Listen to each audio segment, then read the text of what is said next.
Good morning and praise Lord. आज की सुबह का सलाम आप सभी को जो हमारे संग ज्वाइन हुए हैं इस प्रार्थना में, इस आराधना में। Greetings to everybody those who have joined us in this prayer and in this worship. I'm so thankful to God that God has given us this day and is ready with the word of God to bless us. कब आपने हमें दिन दिया है और तैयार है कि फिर से एक बार अपने वचन के द्वारा मुझे और आपको आशीषित करें। The word that I want to share with you today, it is from the book of Proverbs 17 and verse 9. Proverbs 17 and verse 9. It says like this, 9th verse, whoever conceals an offense promotes love. Whoever conceals an offense promotes love, but whoever gossips about it separates friend. Hindi में भी इसको आपके लिए पढ़ूंगा। जो दूसरे के अपराध को ढांप देता है वो प्रेम का खोजी ठहरता है, परंतु जो बात की चर्चा बार बार करता है वो परम मित्रों में भी फूट करा देता है। Now the Bible is teaching us about somebody who has faced an offense, but after facing that offense he does not try to go against that person. He does not try to take the revenge, but he tries to talk about it. And the Bible says that he tries to cover it. In one of the version in English it is written, he that covereth a transgression. So there are people, those who cover it. If somebody has done a mistake, they try to cover it, they try to leave it, they try to let it go. And these people are their promoters of love. They promote love. But the person who continuously discuss about it again and again and again and again and again, the person can separate two friends. लिखा है जो माफ कर देता है या जो दूसरे के अपराध को ढांप देता है वो प्रेम, लिखा है वो प्रेम का खोजी ठहरता है।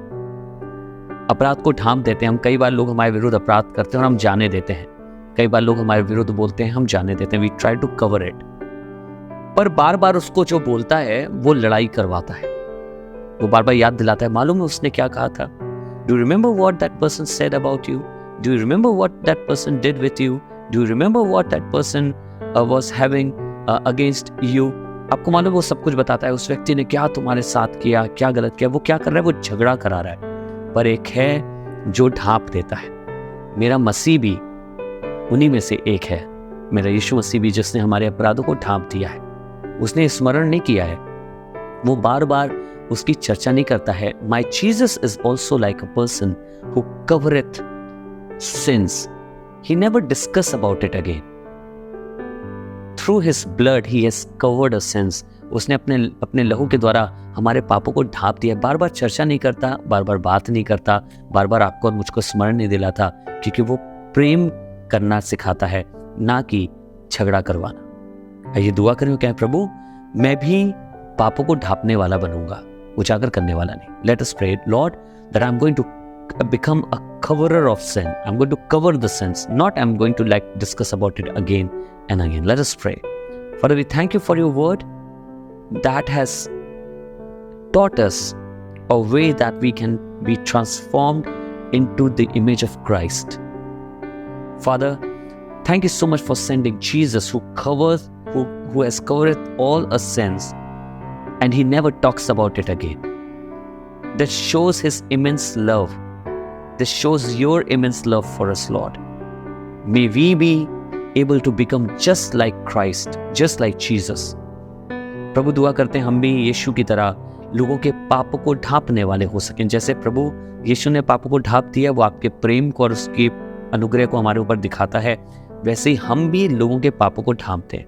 हम उसे कवर कर दें, हम उसे छिपा दें प्रभु, और आपकी महिमा हमारे जीवनों से होने वाली हो सके, हम आपके स्वरूप में बदल जाए। धन्यवाद आज के वचन के लिए, आज के दिन के लिए और हर एक जन के लिए जिसने आज ये प्रार्थना सुनी है, प्रभु यीशु के नाम से, आमेन।